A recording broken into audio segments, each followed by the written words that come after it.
গত পরশুদিন ঘটনাটা হলো আমাদের সাথিয়া গ্রাম থেকে মোমবাতির প্রচার প্রসারে একটা মাইক আসে। মাইকে তো ওই মোমবাতির স্লোগান দিচ্ছে, হঠাৎ করে কিছু পোলাপান সামনে আসাতে মোমবাতির রিফ্লেক্ট ওই বিতরণ করছে, সবাইকে একটা একটা করে পোস্টার দিচ্ছে।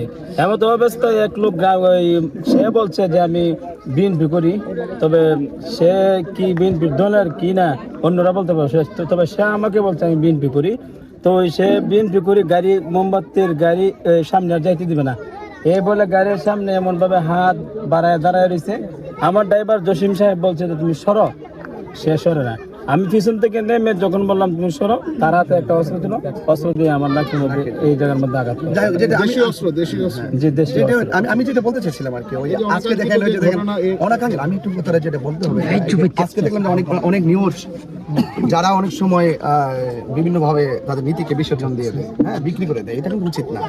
আমি কখনো যেন অভিযোগ করি সুনির্দিষ্ট যখন কথা বলি, আমি কোনো ডকুমেন্ট ছাড়া বা প্রমাণ ছাড়া আমি কথা বলি না, আমার একটা অভ্যাস আগে থেকে। তো আজকে দেখলাম নিউজে অনেকে লেখালেখি করতেছেন যে এগুলো আমি নির্বাচনের মানুষের কাছ থেকে ভাইব নেওয়ার জন্য, স্বজন প্রীতি স্বজন একটা আন্তরিকতা গ্রহণ করার জন্য নাকি আমি নাকি এগুলো বানিয়ে বানিয়ে বলি। তো আজকে আমি যে এলাকাতে আসলাম তার কাছে বক্তব্য আমি শুনেছেন, এবং এটা কিন্তু ফেসবুকে অনেক নিউজ হয়েছে। এরপর আমি তাদেরকে বলতে চাই, দেখেন আপনারা আঘাত করেছেন, আমরা শুধু জাস্ট আঘাতের ভাষাটা আঘাত দিয়ে করি নাই, আমরা জাস্ট শুধু জানিয়েছি নির্বাচন কমিশনকে যে আমাদের এলাকায় এইভাবে আমাদের সমর্থনকারীদেরকে একের পর এক তারা আক্রমণ করছেন। এমনকি গতকালও যে আমি গিয়েছি, হ্যাঁ, তারা বলছে এখানে প্রচার করা যাবে না, এখানে আমাদের ইমাম আছে, আর কোনো ইমামের দরকার নাই। এরপর আমি গাড়ি ঘোড়ায় চলে আসছি, আপনারা হয়তো নিউজে দেখেছেন। কিন্তু তারা বলতেছে যে ওই কিছু লেখালেখি করতেছেন যে তারা নাকি তদন্ত করে দেখছেন, সেখানে কিছু হয় নাই। যদি না হয় তাহলে আমি কথা বলতে পারলাম না কেন, এবং হাতে লিফলেট ছিল, ওরা কারা, এটা প্রমাণিত।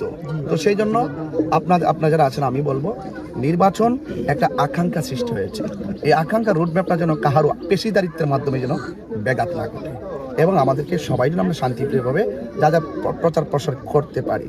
তাই আমি আশা করবো আপনারা বাধ্য করবেন না যে আমি লিখিত অভিযোগ করি। আমি জাস্ট এখনো সব কিছুকে স্বাভাবিকভাবে মনে করেছি। একটা জায়গায় গেলাম, হয়তো কেউ পছন্দ করছে না, আমি সরে এসেছি, জনগণ যাকে রায় দিবে তাকে ভোট দিবে, সে হবে, ঝগড়া করতে লাভ নাই, যেহেতু আমি একটা শান্তি প্রিয় সম্প্রীতি নিয়ে কাজ করি। এরপরে যারা বলেন যে না কিছু এগুলো বানানো, তাহলে হয়তো আমি একের উপরে এগুলো একটু প্রমাণাদি সাপেক্ষে এবং ডকুমেন্ট সহকারে হয়তো আমি কিন্তু অভিযোগ করতেও বাধ্য হব। হ্যাঁ, এই জন্য আমি মনে করি তো সবাই যার যার কাজ করতে থাকবো। এই জাগরণের সৃষ্টি হচ্ছে, মানুষ দেখুন রাজনীতি হলো মানুষের জন্য, আর একটু